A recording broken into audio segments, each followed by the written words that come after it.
Welcome to this Xplainer. You know, every single massive, world-dominating company you interact with today actually started in the exact same place, as a tiny, totally unglamorous small business. We're talking scrappy operations, often run out of a crowded garage or some cramped back office somewhere. So it kind of begs the question, right? Why is it that literally millions of these small businesses just disappear every single year, while a select few scale up into these massive phenomena that completely reshape our global economy? I want you to really think about this for a second. When you see these huge corporate empires, is it just luck? Did they just happen to be in the right place at the right time, catching lightning in a bottle? Or are there hidden fundamental business principles that predictably separate the absolute winners from everyone else? Section 1. The billion-dollar question. Section 2. Solving real customer problems.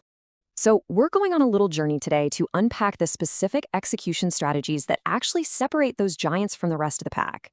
And look, massive scale doesn't start with some complex algorithm or a billion-dollar marketing campaign. It starts with a definitive choice focus. Chasing short-term profits? Well, that's the fatal mindset where most small businesses quietly die. The absolute giants, though, they build their empires by prioritizing a real customer problem.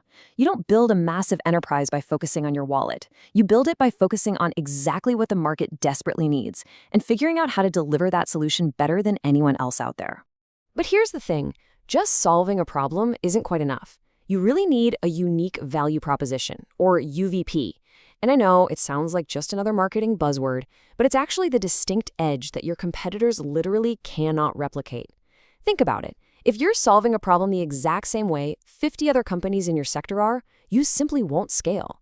You absolutely need that unique angle, that unfair advantage that makes choosing your company a complete no-brainer for the consumer. Take Apple, for example. Their edge isn't just making a sleek phone. It's this inescapable, totally seamless ecosystem. Your phone, your watch, your laptop, they don't just work. They lock you into a beautifully integrated world that's honestly kind of painful to leave. Or look at Amazon. They completely revolutionized the idea of unparalleled delivery speed. They famously bled money on shipping for years just to train us, the consumers, to expect absolute convenience. That audacious commitment to their unique value proposition is exactly how you dominate a market. Section 3. The ultimate competitive advantage. Okay, so once you have a product and a really solid, unique value proposition, you have to shift your focus to the operational engine of the business. Building an insurmountable competitive moat isn't just about having the perfect physical product. It's actually about customer experience and deep, unwavering trust. When people truly trust a brand's reliability, they don't even bother looking at competitors. That psychological trust becomes your ultimate impenetrable shield in the marketplace. It's what keeps customers returning decade after decade. Starbucks is an absolute masterclass in this. Honestly, they aren't really in the coffee business. They're in the consistency business. Whether you're in a bustling district in Tokyo or a quiet neighborhood in New York, you're buying a reliable, premium sensory environment. You know the exact layout, the smell, the sounds, and the service. That hyper-focus on a standardized, premium experience transforms a simple cup of coffee into a fiercely loyal global moat. Section 4. Systems, Culture, and Brands. Sustainable growth is, frankly, impossible without a deliberate, ironclad internal structure. It breaks down into 3 key steps. First, you've got to hire exceptional talent, because empires are built by teams, not individuals. Second, you build rigorous systems so daily operations don't rely on the founder's memory or daily presence. Seriously, if the business breaks down the minute you take a vacation, you don't have a business, you just have a job. And third, you cultivate an environment and a culture that drives that top-tier talent forward. These are the exact scaling mechanics that turn small regional shops into international juggernauts. Zara is a fantastic example of this in action. They didn't become a massive fashion giant just by designing nice clothes. No, they built a supply chain so ruthless and efficient that they can spot a new fashion trend, manufacture it, and stock it in stores globally in under 3 weeks. Traditional retailers, they take months. It's that hidden, rapid-fire system operating right behind the scenes that makes them an absolutely unstoppable international force.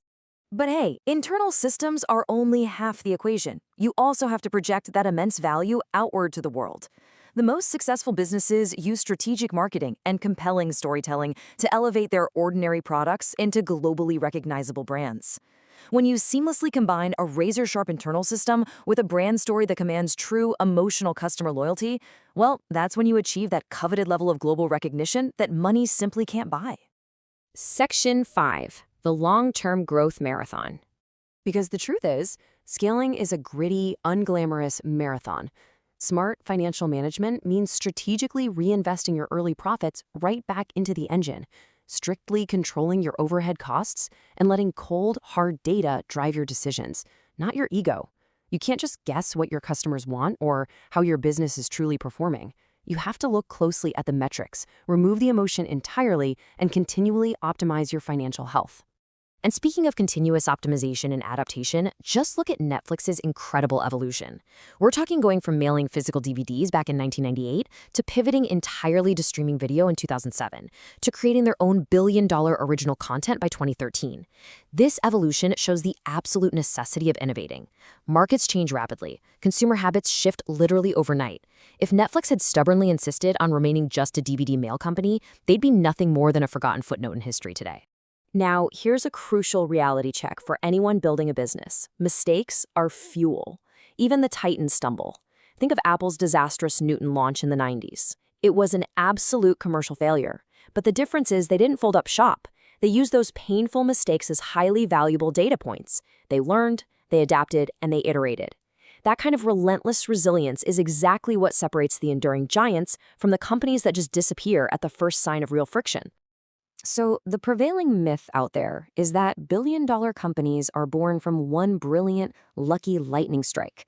But the reality, as we've explored throughout this explainer, is that they're forged through relentless execution, unwavering customer focus, and gritty long-term thinking.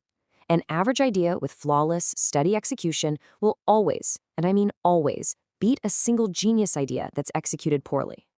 I really want to leave you with this final thought. A billion-dollar business doesn't begin with billions of dollars.